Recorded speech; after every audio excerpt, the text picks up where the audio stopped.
I used to be called the Slice King. And I'm not talking about your standard left to right ball flight that just ends up in the water in the right. I'm talking full-blown, 3 fairways over, borderline dangerous to the golfing public slices. I lost so many balls that I could have just bought stock in Costco. When I started golf 3 years ago, my slice was my biggest enemy. I tried everything I could to fix it, but nothing seemed to work. I tested countless drills, sent thousands of balls into the woods, trying to find a solution. But after all that trial and error, today my slice is nearly gone. Now when I step up to the tee, I'm not standing there praying it stays in play. I can hit a big draw if I want to, and these days I even play a slight fade off the tee. So I'm putting all the knowledge I've accumulated over 3 years into this video, showing you how I fixed my slice. Before anything else, I want to clear up a huge misconception about why a ball slices. A lot of golfers, including myself at one point, believe that a slice is caused purely because of an open club face. So the instinct is just to close a club face and hope for the best. But in reality, the club face isn't the root cause of a slice. The golf ball only spins in the direction in which the friction was applied. Let me make this simple for you. So I have this golf ball right here, and I have a driver. And what I'm gonna do is I'm gonna imitate a smaller version of an in to out swing path and an out to in swing path. And we're gonna see how this golf ball spins. So first, if I approach this golf ball in to out, you're seeing a counterclockwise spin on the ball. So this way. And that's what makes it either hook and draw the ball. So it's curving from right to left. Okay, now what we're gonna do is we're going to approach this ball out to in. So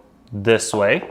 And as you can see right there, it's now causing a clockwise spin in my perspective. And that's what makes it curve from left to right, AKA a slice or a fade spin. Now, the important thing here is it actually does not matter what the club face looked like at impact for it to cause that spin. So this is what I mean. If I approach this golf ball in to out with a closed club face, it's still gonna spin counterclockwise, AKA draw and hook. Now, if I approach this ball with an open club face and an in to out swing path, this way, it's still going to spin counterclockwise, aka a hook or a draw. That means the club face actually has no role on how the ball behaves in the air. The club face only dictates one thing, and this one's pretty simple. If the club face is open, the ball is going to start right. If the club face is closed, the ball is going to start left. And if the club face is square, it's going to start straight. That's the only thing the club face dictates. This should go to show that the real culprit behind your slice is an out to in swing path. Now, the club face still plays a huge role because the difference between the club face and the club path is what determines whether you hit a hook versus a draw and a slice versus a fade. But ultimately, the real cause of a slice is having an excessive out to in club path, which creates a strong clockwise spin on the ball for a right-handed golfer, curving it hard from left to right. Now that we've cleared up that confusion, we can focus on the real problem. How do you eliminate an excessive out to in club path? Any backswing, no matter how picture perfect, naturally steepens the swing plane. Now, unless your backswing looks like this.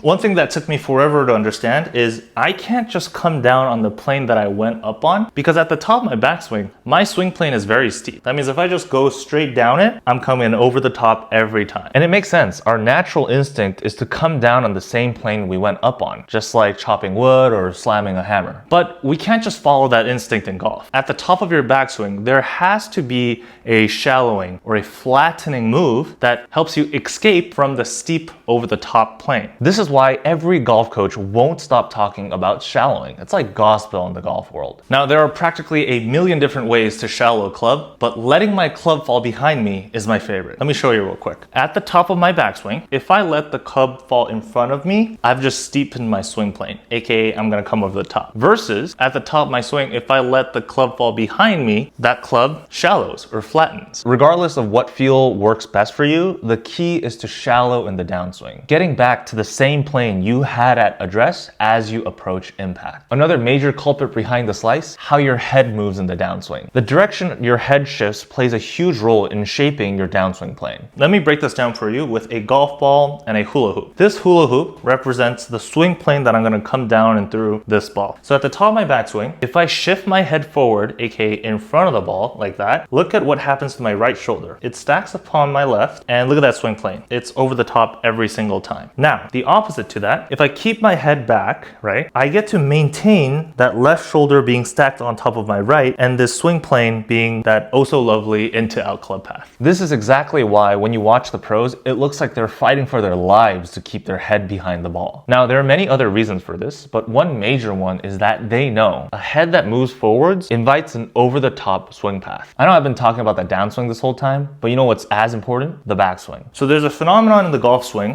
where if you take it inside, you're much more likely to come outside in the downswing. And it's true for the other way. If you take the club outside, you're much more likely to come inside in the downswing. And what we don't want for a slice is the first combination. We do not want to take the club inside because we're much more likely to come outside, aka over the top. This is one simple drill that changed it all for me. You're going to imagine a line in between your club head and your 2 feet. Now you can see that your club head is above this line and your hands are inside this line. Now in the backswing, you're just gonna keep it that way. Club head out and hands in. Now what you don't want to do is take it inside where both your hands and your club head are inside that line. What you also don't want to do is go this way, which puts your hand and club head both above the line. And the worst one of them all is this, where your hands are above the line and your club head is behind. Your takeaway should have the club head out and hands in. And as you can see, that club is already beautifully going above that plane, making it much more likely for you to shallow and come down on plane. The result? Straighter drives and a downswing that actually works with gravity instead of against it. You're no longer fighting the club. You'll probably notice a natural speed increase, which means more distance off the tee. One last thing I do want to mention, nothing in golf is a permanent fix. Even the best players in the world still hit a slice sometimes. But the goal isn't perfection, it's progress. If you're slicing 14 drives around, these adjustments can help you cut that down to an 8, then to a 6, then to a 4. And that's how you really fix a slice. I spent years fighting my slice, testing every tip out there, and these were the biggest game changers for me. If you've been struggling with that frustrating left to right ball flight, take these concepts, apply them, and I guarantee you'll start seeing the difference.